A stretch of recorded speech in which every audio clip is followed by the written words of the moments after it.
إن الحمد لله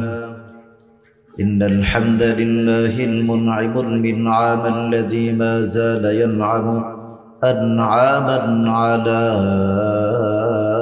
أنعام، والصلاة والسلام على سيد الأنعام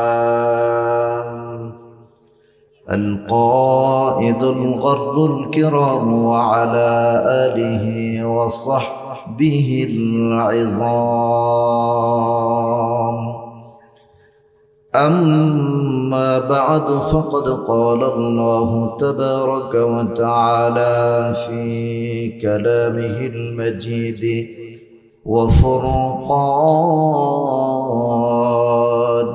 الحميد। যাদের জবান আছে সকলে আমার সাথে পড়ুন, আউযু বিল্লাহি মিনাশ শাইতানির রাজীম, বিসমিল্লাহির রাহমানির রাহিম।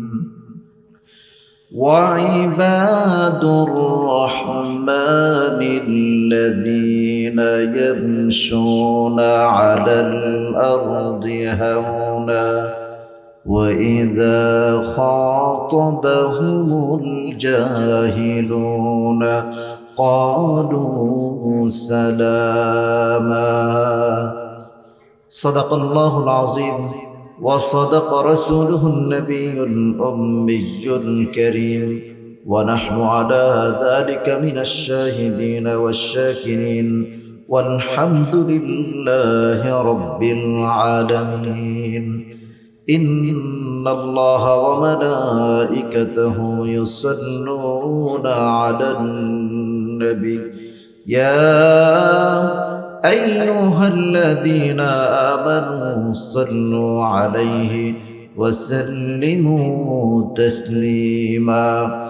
اللهم صل على محمد وعلى آل محمد كما صليت على إبراهيم وعلى آل إبراهيم إنك حميد مجيد. اللهم بارك على محمد وعلى آل محمد كما باركت على إبراهيم وعلى آل إبراهيم إنك حميد مجيد. সম্মানিত সুধী, আমরা এখন যে জায়গাটাতে বসে আছি এই জায়গাটার নাম কি? সবাই বলেন নাই কি নাম? বেহেশতের বাগান, জান্নাতের বাগান, ঠিক কিনা বলেন? জান্নাতের বাগানে কে আসতে না চায় বলেন তো? সবারই তো আসা উচিত ছিল নাকি? কিন্তু সবাই আজকে আসতে পারে নাই। আমরা যদি বুঝতাম এই জায়গাটার মর্যাদা কত বেশি মর্তবা এই জায়গাটার, তাহলে আমরা আজকে কোনো কাজই করতাম না। এলাকার কোনো মানুষ ঘরে বসে থাকার মতো সুযোগ থাকতো না যদি আমরা কোনোভাবে বুঝতে পারতাম যে এটা জান্নাতের বাগান আসলে কেমন, বা এখানকার ফজিলত কতটুকু বেশি যদি আমরা বুঝতে পারতাম, তাহলে আমরা আর বাড়িতে ঘুমাতে পারতাম না। এজন্য জান্নাতের বাগান পৃথিবীতে দুইটা জায়গাকে নবীজি বলছেন। কয়টা? কথা বলে না। কয়টা জায়গাকে? দুইটা জায়গাকে আমাদের নবীজি জান্নাতের বাগান ঘোষণা করেছেন। একটা জান্নাতের বাগানে আপনাকে আমাকে যেতে হলে লক্ষাধিক টাকা খরচ করতে হবে, প্রায় 1.5 লক্ষ টাকার মতো খরচ করতে হবে। এর আগে পাসপোর্ট করতে হবে, ভিসা নিতে হবে, টিকিট করতে হবে, তারপর আপনি মক্কায় যাবেন, ওমরা করবেন, এরপর মদিনায় যাবেন। মদিনায় যাওয়ার পরে নবীজি বলছেন, মা বাইনা বাইতি ওয়া মিম্বারি রাউদাতুম মিন রিয়াদিল জান্নাহ, আমার ঘর এবং আমার মেম্বার পর্যন্ত মাঝখানের জায়গাটা আল্লাহ তাআলা জান্নাতের বাগান বানায় দিয়েছেন। এজন্য হাজী সাহেবরা ওখানে গিয়ে 2 রাকাত 4 রাকাত যে যতটুকু সুযোগ পায় নামাজ পড়ে কিনা? রিয়াজুল জান্নাহ। তো ওখানে গেলেই আপনাকে হবে না, যাওয়ার পরে একটা অ্যাপস আছে নুসুক, ওই অ্যাপসে আপনাকে রেজিস্ট্রেশন করতে হবে। রেজিস্ট্রেশন করার পরে ওরা আপনাকে নির্দিষ্ট 10 মিনিট সময় বাতলায় দিবে। ধরেন আজকে আপনি অ্যাপসে করেছেন, অ্যাপ্লাই করেছেন, রেজিস্ট্রেশন করেছেন, 2 দিন বা 3 দিন পরে আপনার সিরিয়াল আসবে। সেটা হতে পারে রাত 3টা বাজে, হতে পারে দুপুরবেলা, হতে পারে ফজরের পরে, যে কোনো সময় ওরা 10 মিনিটের জন্য আপনাকে সুযোগ দিবে। এই 10 মিনিটই আপনি রিয়াজুল জান্নায় ঢুকে নামাজ আদায় করতে পারবেন। তো নবীজি ওই জায়গাটাকেও রিয়াজুল জান্নাহ বলেছেন। আর আরো একটা জায়গাকে রিয়াজুল জান্নাহ বলেছেন, সেটি হলো নবীজি বলছেন, ইদা মারারতুম বিরিয়াদিল জান্নাতি ফারতাউ, যখন তোমরা রিয়াজুল জান্নার পাশ দিয়ে যাবে সাথে সাথে সেখানে বসে যাবে। সাহাবায়ে কেরাম বললেন, ইয়া রাসূলুল্লাহ, আমরা তো রিয়াজুল জান্নাহ বলতে এই একটা জায়গার কথা শুনলাম, আরেকটা কোথায়? নবীজি বললেন, ক্বালা হালাকাতু যিকির, যিকির মানে কোরআন, যেখানে কোরআনের হালকা হবে, যেখানে কোরআনের আলোচনা হবে, ওই জায়গাটা যদি কোনো মাঠ থাকে, অথবা কোনো খেলার মাঠ, অথবা কোনো ময়দান, অথবা কোনো জমিন, অথবা কোনো বিল, যে কোনো জায়গা হোক না কেন, অথবা কোনো বাড়ির আঙিনা, যে কোনো জায়গা হোক না কেন, যতক্ষণ পর্যন্ত ওখানে কোরআনের কথা হবে ততক্ষণ পর্যন্ত আল্লাহ তাআলা ওই জায়গাটাকে জান্নাতের বাগান বানায় দিবেন। আরো আস্তে কোন সুবহানাল্লাহ। তো জান্নাতের বাগানে আমরা আসার পরে বসেছি কিছু শিখার জন্য। কি করার জন্য? তো শিখার জন্য, যে শিখতে চায় তাকে বলা হয় তালিবুল ইলম। কি বলা হয়? গ্রামের মুরব্বীরা অনেক সময় বলে তালবে আলিম, নাকি তলবে আলিম, তলবে আলিম, বিভিন্ন রকমের ভাষায় বিভিন্ন রকম মানুষ বলে থাকে। তো এক কথায় আরবিতে বলা হয় তালিবুল ইলম। তালিবুল ইলমদের মর্যাদাটা আল্লাহর কাছে কম না বেশি? জোরে বলেন, কম না বেশি? কেমন মর্যাদা? হাদিস শরীফের ভিতরে এসেছে, মান খরাজা লিতালাবিল ইলমি ফাহুয়া ফি সাবিলিল্লাহি হাত্তা ইয়ারজিআ, যে ব্যক্তি জ্ঞান অন্বেষণের জন্য, কোরআন শিখার জন্য, দিন শিখার জন্য, যে ব্যক্তি শিক্ষা অর্জন করার জন্য বের হয়ে যায় ঘর থেকে, ওই ব্যক্তি ঘরে ফেরার আগ পর্যন্ত একজন মুজাহিদ ময়দানে তীর তলোয়ার অস্ত্র নিয়ে যুদ্ধ করে, জীবন বাজি রেখে অস্ত্র নিয়ে যুদ্ধ করতে থাকবে। যে কোনো সময় সে মারা যেতে পারে। ওই মুজাহিদের আমলনামায় 24 ঘন্টা যেমন সওয়াব লেখা হয়, একজন তালিবুল ইলম কোরআন শিখার জন্য যখন ঘর থেকে বের হয়ে যায়, আবার আল্লাহ তাআলা তার আমলনামায় ওই রকম 24 ঘন্টা সওয়াব দিতে থাকে। কেমন করে দেন? অন্য হাদিসের মধ্যে এসেছে, শুধুমাত্র তার আমলনামায় নেকি দেন, বিষয়টা এমন নয়। ওই বান্দা ঘর থেকে যখন বের হয়ে যায়, বের হওয়ার সঙ্গে সঙ্গে বান্দার জন্য একজন ফেরেশতা আল্লাহ নিযুক্ত করে দেন। কি নিযুক্ত করেন? একজন ফেরেশতা আমার আল্লাহ রাব্বুল আলামিন নিযুক্ত করে দেন। আপনাদের এই গ্রামের পাশের গ্রামের নাম কি? জিনিয়া। যেমন মনে করেন জিনিয়া এলাকা থেকে একজন লোক আজকের মাহফিলের দিকে রওনা করেছে, আল্লাহ রাব্বুল আলামিন সঙ্গে সঙ্গে ওই বান্দার পিছনে একজন ফেরেশতা নিযুক্ত করে দেন, চাকরি দিয়ে দেন তার জন্য। ওই ফেরেশতার কাজ হলো, আল্লাহ ডেকে বলেন, ও ফেরেশতা যাও অমুক জায়গায় যাও, যাওয়ার পরে জিনিয়া এলাকার অমুক বাড়িতে যাও, গিয়ে দেখো আমার বান্দা আব্দুর রহমান মাহফিলের জন্য রওনা করেছে, দিন শিখার উদ্দেশ্যে, কোরআন শিখার জন্য ঘর থেকে বের হয়ে গেছে। যাও রে যাও, তাড়াতাড়ি করে চলে যাও। আমার বান্দা ঘর থেকে বের হওয়ার পর থেকে মাহফিলের প্যান্ডেল পর্যন্ত আসার আগে যতগুলো কদম জমিনের মধ্যে ফেলবে, প্রত্যেকটা কদমে কদমে বান্দার আমলনামায় 10টা করে নেকি লিখে দাও। এক পর্যায়ে আস্তে আস্তে একেবারে মাহফিল পর্যন্ত চলে আসে। মাহফিলের কাছাকাছি আসার পরে মাহফিলের প্যান্ডেলে যখন বসে যায়, ফেরেশতা এবার আল্লাহর কাছে বলে, আল্লাহ আমার চাকরি কি শেষ হয়েছে? আল্লাহ বলে না না, তোমার ডিউটি এখনো শেষ হয় নাই। আমার বান্দা এখনো পর্যন্ত মাহফিলে বসছে, মাহফিল থেকে বের হবে যতক্ষণ পর্যন্ত, অর্থাৎ আখিরি মোনাজাতের আগ পর্যন্ত বান্দার প্রত্যেকটা শ্বাস ফেলার সাথে সাথে 10টা নেকি, আবার শ্বাস গ্রহণ করার সঙ্গে সঙ্গে বান্দার আমলনামায় 10টা করে নেকি লিখে দাও। এভাবে করতে করতে এক পর্যায়ে মোনাজাতের পূর্ব পর্যন্ত চলে আসে। মাহফিল শেষ হয়ে যায়, বক্তা ওয়াজ শেষ করে দেন, এখন মোনাজাত দিবেন। ফেরেশতা রব্বুল আলামিনকে ডাক দিয়ে বলে, রব্বুল আলামিন, তোমার গোলাম এতক্ষণ পর্যন্ত কোরআন শিখেছে, দিন শিখার জন্য বসেছিল, এখন তো তার মাহফিল শেষ। আল্লাহ জিজ্ঞাসা করেন, যাও দেখো তো আমার বান্দা কি করে। আল্লাহ, বান্দা এখন তোমার দরবারে মোনাজাত করে। কি করে? জোরে কোন সুবহানাল্লাহ। আরো চিল্লায় বলেন সুবহানাল্লাহ। আল্লাহ ডেকে বলেন, কি করে বান্দা? আল্লাহ দেখে কি দেখে না? কিন্তু সাক্ষী রাখার জন্য ফেরেশতাকে ডেকে বলে, ও আমার ফেরেশতা, দেখো তো আমার বান্দা কি করে। ফেরেশতা এসে বলে, রব্বুল আলামিন, তোমার বান্দা মোনাজাত করে। বলে, দেখো তো মোনাজাতে তারা আমার কাছে কি চায়। ফাআইয়া শাইইন ইয়াতলুবুন, আমার বান্দারা আমার কাছে কোন জিনিস চায়? ফেরেশতা জবাব দেয়, রব্বুল আলামিন, আমি মোনাজাতের মধ্যে দেখেছি তোমার বান্দা চোখের পানি ফেলে ফেলে বলে, ইয়াতলুবুনাল জান্নাতাল ফিরদাউস। তোমার বান্দা তো মোনাজাতের মধ্যে তোমার কাছে জান্নাতুল ফিরদাউস চায়। আল্লাহ ডেকে বলেন, ও আমার ফেরেশতা, আমার বান্দা যে আমার কাছে জান্নাত চায়, হাল রাআউহা, বান্দা কি কোনোদিন জান্নাত দেখছে? ফেরেশতা জবাব দেয়, না রব্বুল আলামিন, তোমার বান্দা তো কোনোদিন জান্নাত দেখে নাই। আবার আল্লাহ জিজ্ঞাসা করেন, ফামিন আইয়ি শাইইন ইয়াতাআওয়াজুন, আমার বান্দা কোন জিনিস থেকে পানাহ চায়, বাঁচতে চায়? ফেরেশতা বলে, রব্বুল আলামিন, ইয়াতাআওয়াজুনা মিনান নার, আমি মোনাজাতে তোমার বান্দার কাছে জবান থেকে শুনেছি তোমার বান্দা তোমার কাছে জাহান্নাম থেকে বাঁচতে চায়।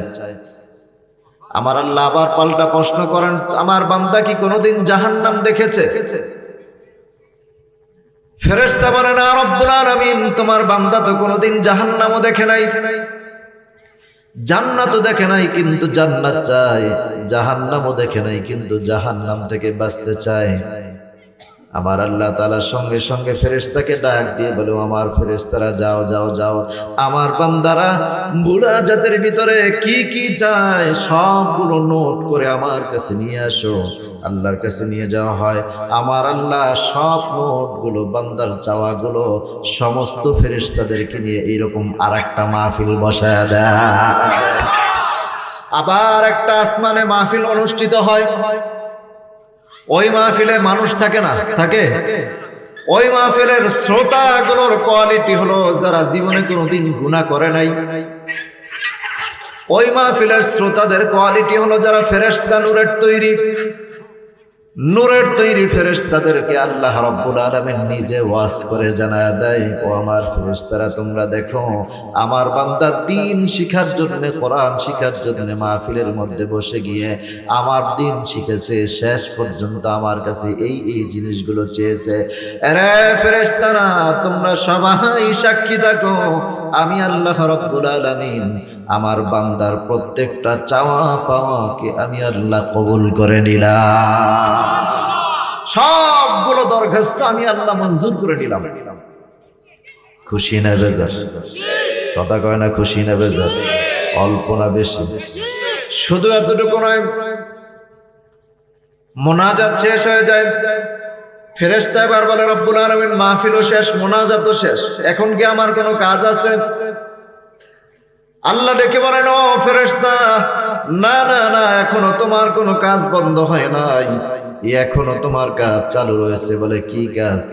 আমার বান্দা ঘর থেকে বাড়ি পর্যন্ত যাবে, যাওয়া পর্যন্ত প্রত্যেকটা কদমে কদমে আবার বান্দারা আমলনামায় 10টা করে নেকি লিখে দাও। শুধু এতটুকু নয়, অন্য একটা হাদিসের মধ্যে এসেছে, ওয়ায়াস্তাগফিরু লাহুম মান ফিস সামাওয়াতি ওয়াল আরদ, আসমান এবং জমিনের মধ্যে যা কিছু আছে সব কিছু বান্দার জন্য দোয়া করতে থাকে। সুবহানাল্লাহ কইবেন না? সব কিছু কি করে? বান্দার জন্য, গুনাহ মাফের জন্য দোয়া করে। এবার আসেন কে দোয়া করে? আমি আপনি সব দেখি। আসমানে কারা আছে দেখা যায়, জমিনে কে আছে দেখা যায়। হাদিসের মধ্যে আসছে হাত্তাল হিতানি ফিল মা, এমনকি সমুদ্রের অতল গভীর তলদেশে যে মাছটাও বসবাস করে, ওই মাছটা পর্যন্ত এই মুহূর্তে আমাদের জন্য দোয়া করতেছে। কেমন দোয়া করতেছে? এই পৃথিবীর ভিতরে ৬৬টা সাগর আছে। কয়টা? আরো জোরে বলেন, কয়টা সাগর? ৭টা মহাসাগর আছে। কয়টা মহাসাগর? ক্লাস চলতেছে, মনে আছে তো? কথার জবাব দিতে হবে, জবাব না দিলে কিন্তু ছাত্র ১ নম্বর হইতে পারবেন না। কয়টা সাগর আছে? ৬৬টা সাগর। কয়টা মহাসাগর? কয়টা? ৭টা মহাসাগর। প্রশান্ত মহাসাগর কত বড়? আমরা যে বিমানে করে ঢাকা এয়ারপোর্ট থেকে সৌদি আরবে জেদ্দায় যাই হজ করার জন্য, ওই বিমানটায় যেতে সময় লাগে প্রায় ৬ ঘন্টা। কয় ঘন্টা? ৬ থেকে ৬.৫ ঘন্টা সময় লাগে। ওই বিমানে করে কোনো বান্দা যদি আটলান্টিক প্রশান্ত মহাসাগরের এই পার থেকে ছেড়ে দেয় ওপারে যাওয়ার জন্য, এই ৬ ঘন্টা যাওয়ার পরে আরো বাকি থাকবে ৮ ঘন্টা। তার মানে ৮ ঘন্টা আর ৬ ঘন্টা, কয় ঘন্টা হলো? ১৪ ঘন্টা লাগবে ওই বিমানের অতটুকু স্পিডে যদি প্রশান্ত মহাসাগরের এপার থেকে ওপারে যেতে চায়, ১৪ ঘন্টা সময় লাগবে। তাহলে এবার চিন্তা করুন, এই পুরা ১৪ ঘন্টার ভিতরে কোনো দেশ নাই, আছে? শুধু সাগর, পানি আর পানি। গভীরতা কতটুকু? ভূতত্ত্ববিদরা গবেষণা করেছে, পরীক্ষা করে দেখেছে প্রশান্ত মহাসাগর কতটুকু গভীর। আপনার বাড়ির পুকুরের মতো গভীর। কথা কয় না? আপনাদের টাঙ্গাইলের যমুনা নদীর মতো গভীর। কেমন গভীর? ভূতত্ত্ববিদরা গবেষণা করে দেখেছেন প্রশান্ত মহাসাগরের গভীরতম জায়গাটা এত বেশি গভীর, এত বেশি গভীর। ওই গভীরতার ভিতরে যদি পৃথিবীর সবচেয়ে উঁচু পর্বত হিমালয় পর্বত, কি পর্বত? হিমালয় পর্বতকে যদি প্রশান্ত মহাসাগরের গভীর জায়গায় এখানে যদি ফেলে দেওয়া হয়, ভূতত্ত্ববিদরা গবেষণা করে বলছেন এই হিমালয় পর্বতটা প্রশান্ত মহাসাগরের মধ্যে ছেড়ে দেওয়ার পরে ওইটা তো তলায় যাবে, তো যাবেই, পানির লেভেল পজিশন পর্যন্ত আসতে আরো বাকি থাকবে প্রায় ৭,০০০ ফিট। আরো ৭,০০০ ফিট বাকি থাকবে পানির লেভেল পজিশন পর্যন্ত আসতে। তাহলে এবার চিন্তা করেন কি পরিমাণ গভীর। হাদিসের মধ্যে এসেছে হাত্তাল হিতানি ফিল মা, তার মানে প্রশান্ত মহাসাগরের এই অতল গভীর তলদেশে একেবারে নিচ জায়গায় যদি কোনো একটা মাছ বা কোনো একটা সামুদ্রিক প্রাণী ওখানে বসে বসে প্রাণীটা যদি কাদা খাইতে থাকে, প্যাক যদি খেতে থাকে, ওই প্রশান্ত মহাসাগরের গভীর তলদেশের মাছটাও এখন আপনার আমার জন্য দোয়া করতেছে। আওয়াজ দিয়ে কোন সুবহানাল্লাহ। খুশি না বেজার? অল্প না বেশি? আরো জোরে কোন খুশি না বেজার? অল্প না বেশি? কেমন খুশি? খুশির আওয়াজ আসতে হয় না জোরে হয়? আরো জোরে কোন আসতে হয় না জোরে হয়? এই জবান দিয়েছেন কে? তাও কথা কয় না, কে দিয়েছেন? আরো জোরে বলেন কে? আরো চিল্লায় বলেন কে? আল্লাহর দেওয়া জবান। জীবনে কতবার গলা ভাঙছে, ভাঙে নাই আপনাদের? ভাঙছে কিনা? কোনদিন কি আল্লাহু আকবার বলে ভাঙছে না? হ্যাঁ, আল্লাহর দেওয়া জবান কত চিল্লা চিল্লি কইরা অমুক ভাই, তমুক ভাই, উল্লুক ভাই, ভাল্লুক ভাই। উল্লুক ভাইয়ের চরিত্র ফুলের মতো পবিত্র, নামাজ নাই এক ওয়াক্ত, ঠিক কিনা? কথা কন ঠিক কিনা? শয়তানের ভক্ত, কথা কন ঠিক কিনা? আর শয়তানের ভক্তের জন্য আপনি আপনার জীবনে কতবার গলা ভাঙলেন চিল্লায়া চিল্লায়া। আজকে একবার রবের নাম নিয়ে গলা ভাঙবো, কারা কারা রাজি আছেন? আমার গলা যদি ভাঙে তাহলে অন্ততপক্ষে কিয়ামতের ময়দানে এতটুকু বলতে পারবো, আল্লাহ তোমার কোরআনের একটি আয়াতকে পালন করতে গিয়ে রব্বাকা ফাকাব্বির, আল্লাহ নিজে বলছেন তোমার রবের বরত্ব ঘোষণা করো এমন ভাবে যাতে বাতিলের হৃদয়ে আতঙ্ক সৃষ্টি হয়ে যায়। পারবো তো ইনশাআল্লাহ? এত জোরে একটা সাউন্ড করতে পারবো তো ইনশাআল্লাহ? আজকে এমন জোরে একটা আওয়াজ দিবেন যেই আওয়াজটা জীবনে দেন নাই। পারা যাবে না? পারবো না ইনশাআল্লাহ? পারবো তো ইনশাআল্লাহ? এমন জোরে আল্লাহু আকবার বলবেন যাতে করে আশেপাশে যারা ঘুরতেছে দোকানপাটে বা অনেকে বাড়িতে শুয়ে আছে, যে হুজুর যখন মোনাজাত দিবেন তখন দৌড়ায় আয়সা খিচুড়ির প্লেট ধর্ম আছে না নাই, এরা যেন অন্ততপক্ষে ল্যাপ কম্বল নিয়ে এই মাঠের মধ্যে হাজির হয় এমন একটা আওয়াজ দিতে পারবো না ইনশাআল্লাহ? পারবো তো ইনশাআল্লাহ? একটু গলাটা ঠিক করে নেন। আমি নারায়ে তাকবীর বলবো, এইভাবে করে আল্লাহু আকবার বলবেন। পারবেন তো? দেখেন সামনে যে আছে তার পিঠের উপর আবার বসায় দিয়ে না।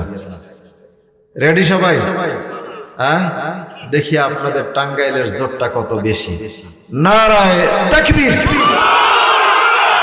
আরো আওয়াজ আছে না নাই? আছে। তার মানে আপনারাই রাখা দিচ্ছেন। এটা সামনে নির্বাচন আসতেছে, এক কাপ পুরান পাতির চা আর পুরান ব্র্যান্ডের টোস্ট বিস্কিট, ঠিক কিনা কর? এমন ব্র্যান্ডের টোস্ট বিস্কিট মানে 60-70 বছরের বুড়ারা যদি খাইতে যায় না ভিজাইয়া, তাহলে দাঁতও পুইরা যাইতে পারে। কথা কয় না? এই পুরান বিস্কিট আর হলো গিয়া পোতাইন্না মুড়ি, আপনাদের দেশে কি বলে? পোতাইন্না মুড়ি কা তেনায়া যাওয়া বা পোতায়া গেছে এমন পোতাইন্না মুড়ি আর পুরান ব্র্যান্ডের বিস্কিট আর এক কাপ চা খাওয়ার জন্য 10 গ্রাম গরম করে 20 জনে মাত্র, ঠিক কিনা কন? কথা কন ঠিক কিনা? ওই মানুষগুলোই তো আজকের এই ময়দানে বসা নাকি? হ্যাঁ, তা আমি পুরান ব্র্যান্ডের বিস্কিট টিস্কিট এইসব কিছু খাওয়াবো না, তবে এতটুকু বলতে পারি, আল্লাহর নামে স্লোগান যদি আল্লাহর কাছে একবার কবুল হয়ে যায়, ময়দানে মাহশারে আপনার জন্য জান্নাতের ফয়সালা হতে পারে কি পারে না? কথা বলেন, পারে কি পারে না? দিতে পারেন কে? আরো চিল্লায় বলেন, কে দিতে পারেন? কে কে কে? নারায়ে তাকবীর। আরো জোরে লিল্লাহি তাকবীর। আল কোরআনের আলো, আল হাদিসের আলো, কোরআন হাদিস যেখানে, উলামায়ে কেরাম যেখানে, দ্বীন ইসলাম যেখানে, ওয়াজ মাহফিল যেখানে, গান বাজনা যেখানে, আমরা আসিনি। নোয়াখালী ভুইয়ারহাট একটা জায়গা আছে, 2012 কি 13 সালের ঘটনা। 3 বার কইছি গান বাজনা যেখানে, 20-25 জন যুবক কয় আমরা আছি সেখানে। তা আমি ভাবছি প্রথমবার মনে হয় মিস্টেক হয়েছে, না বুঝা তালে বইলা ফেলাইছে। তো দ্বিতীয়বার আবার জিজ্ঞাসা করলাম, গান বাজনা যেখানে কয় আমরা আছি সেখানে। আমি আবার জিজ্ঞাসা করলাম, ভাই ব্যাপারটা তো বুঝলাম না, গান বাজনা যেখানে কয় আমরা আছি সেখানে। তা 3 বার তো মিস্টেক হইতে পারে না, পারে? 3 বারের পর আমি জিজ্ঞাসা করলাম নোয়াখালীর ভাষায়, ভাই আপনারা বেগুন বুঝি কইছেন না না বুঝি কইছেন? তারা কয় হুজুর আরবে গুণ বুঝি কইছি। তা আমি বললাম, ভাই বুঝা কইছেন এটা আবার কেমন কথা? গান বাজনা যেখানে সেখানেও আছেন? হ হুজুর আছি। আমার তো মাথা খারাপ হয়ে গেছে, কয় কি? আমি বললাম, ভাই আসল রহস্যটা কি? পরে কয় হুজুর এই যে ওয়াজ করতেছেন, ওয়াজও টেস্ট লাগে, গানও টেস্ট লাগে। নাউজুবিল্লাহ কর। আমরা গান বাজনা যেখানে সেখানে নাই, কারণ গান বাজনা যারা শুনতে চায়, যারা দেখতে যায়, যারা গায়, যারা বাজায়, সবাই জাহান্নামী। কথা কন ঠিক কিনা? কথা বলেন ঠিক কিনা? আল্লাহ রাব্বুল আলামিন বলেন, وَمِنَ النَّاسِ مَن يَشْتَرِي لَهْوَ الْحَدِيثِ لِيُضِلَّ عَن سَبِيلِ اللَّهِ بِغَيْرِ عِلْمٍ وَيَتَّخِذَهَا هُزُوًا। এই আয়াত দ্বারা স্পষ্ট গানকে হারাম করে দেওয়া হয়েছে। গান হালাল না হারাম? কথা বলেন, হালাল না হারাম? পরিষ্কার ফতোয়ার কিতাবের মধ্যে আসছে, ইন্না ইস্তিমা আল গিনা হারাম। গান শোনা হারাম। গান শোনা কি হারাম?